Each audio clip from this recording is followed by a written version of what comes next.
Hello guys, ఏంది మిద్దె మీద ఉన్నామని చూస్తున్నారా? ఎస్, మీరు అనేది కరెక్టే. మేమైతే ఇప్పుడు మిద్దె మీద ఉన్నాం, ఎందుకంటే మన గాలిపటం ఎగరేయడానికి. First of all happy new year to everyone.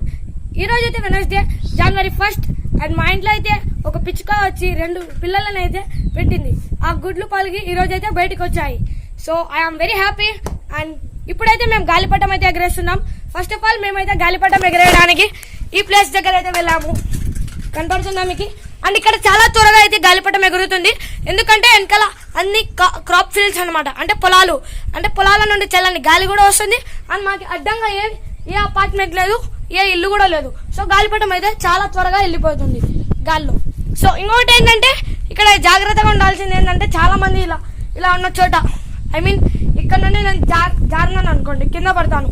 So ఇలా మీరు చాలా కేర్ అయితే తీసుకోవాలి. అండ్ వన్ మోర్, ఇటువంటి పైపులు అయితే అడ్డం వస్తాయి మీకు. అండ్ మీ గాలిపటం ఎగరాలంటే నేను కొన్ని పాయింట్స్ అయితే ఇప్పుడు చెప్పబోతున్నాను. మీ గాలిపటం ఎగరాలంటే మీ గాలిపటంని సరిగ్గా టై అయితే చేయాలి. ఎక్కడ టై చేయాలంటే, ఫస్ట్ పైన అయితే 2 కట్టెలు ఈ విధంగా వస్తాయి, ఐ మీన్ ఇట్లా ఒకటి అండ్ ఒకటి స్ట్రైట్ గా. సో ఒకటి స్ట్రైట్ పైన, ఒకటి కింద, అంటే ఈ రెండింటిని టై చేసి ఇంకా కొంచెం వదిలిపెట్టాలి. ఎంత అంటే ఇక్కడ నుండి ఇక్కడికి ఎంత డిస్టెన్స్ ఉందో అంత. అండ్ కింద ఒక 3 inches అట్లా లేదా 2 inches అట్లా వదిలిపెట్టి 2 holes అయితే పెట్టాలి. అండ్ అక్కడ కూడా సైజ్ ఇంతే ఉండాలి.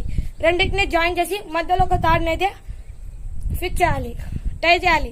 అండ్ ఆ తాడుని ఎగ్గడం వలన గాలిపటం ఎగురుతూ ఆ పాయింట్ స్ట్రైట్, లేదా మనం అడ్జస్ట్ చేయాలి పైకి లేదా కిందికి. సో ఈ విధంగా చేయడం వలన మన గాలిపటం గురించి అయితే ఎగరేయడానికి మనకి స్టెప్ వచ్చేసింది అన్నమాట. ఇప్పుడు మనం పైకి రావడం వలన మీద గాలి వస్తుంది. అండ్ వన్ మోర్ ఇస్, వెనకాల మన ఇంటికి వెనకాల అంటే గాలి ఎటు నుండి వస్తుందో అటు సైడ్ ఏమి బిల్డింగ్స్ ఉండకూడదు, అపార్ట్మెంట్స్ ఉండకూడదు. ఒకవేళ ఉన్నా కొంచెం జాగ్రత్తగా మనం, అంటే చాలా సేపు టైం పడుతుంది అనమాట, ఎందుకంటే గాలి రావాలి కదా మనకి. ఇప్పుడు అడ్డంగా ఇటువంటి గాలి రాకుండా అడ్డంగా ఉంటే ఇక్కడ నుండి గాలి రావడానికి వచ్చి ఇక్కడనే తగులుతుంది, కానీ ఇటు సైడ్ ఎలా వస్తుంది. సో కాబట్టి దీని గురించి చూసుకొని ఉండాలి. వన్ మోర్, మిద్దెల మీద మనం జారి కింద కూడా పడవచ్చు, గాలిపటం కోసం ప్రాణాలు కూడా వదిలిపెట్టచ్చు. ఈ నడువ న్యూస్ లో చాలా ఎక్కువ అయితే వస్తుంది. అండ్ వన్ మోర్, గాలిపటం గాల్లో వెళ్ళిన తర్వాత సంతోషంగా ఎగరకండి, ఎందుకంటే కింద పడతారు. గాల్లో వెళ్ళిన తర్వాత ఆ గాలిపటం కోసం ఎగురుకుంటూ మిద్దెలెక్కకండి.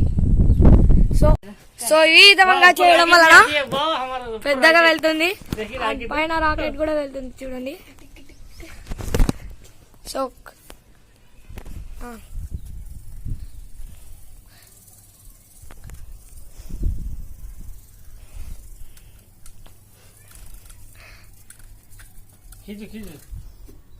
సో చూడవచ్చు మనది గాలిపటం అనేది.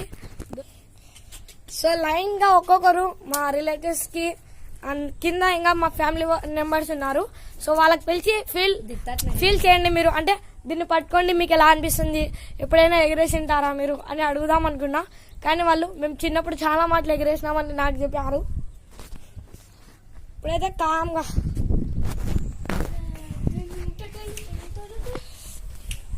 ఇప్పుడు మా మామతో ఇంటర్వ్యూ తీసుకుందాం. మీకు గాలిపటం ఎగరేస్తుంటే ఏమనిపిస్తుంది చెప్పండి. జస్ట్ ఏదో ప్రెజర్ తో నేను లాగినట్టు అనిపిస్తుంది.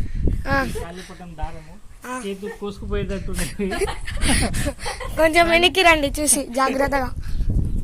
చేతులు కోసుకుపోయేటట్టున్నాయి. ఇంకోటి ఏంటంటే, మనము ఎంత చేయి మీద బరువు పెడతామో గాలి ఎంత బరువు మనకి లాగుతుంది అనమాట.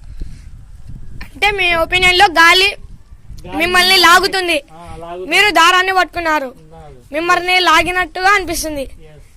ఇంకా ఏంటంటే, మీరు దారాన్ని వదులుతుంటే లాగుతుంటే మీ చేతులు కట్ అవుతాయేమో అని అనిపిస్తుంది. అంటే ఏం చేస్తారో కమెంట్ చేయండి. Thanks for watching this video.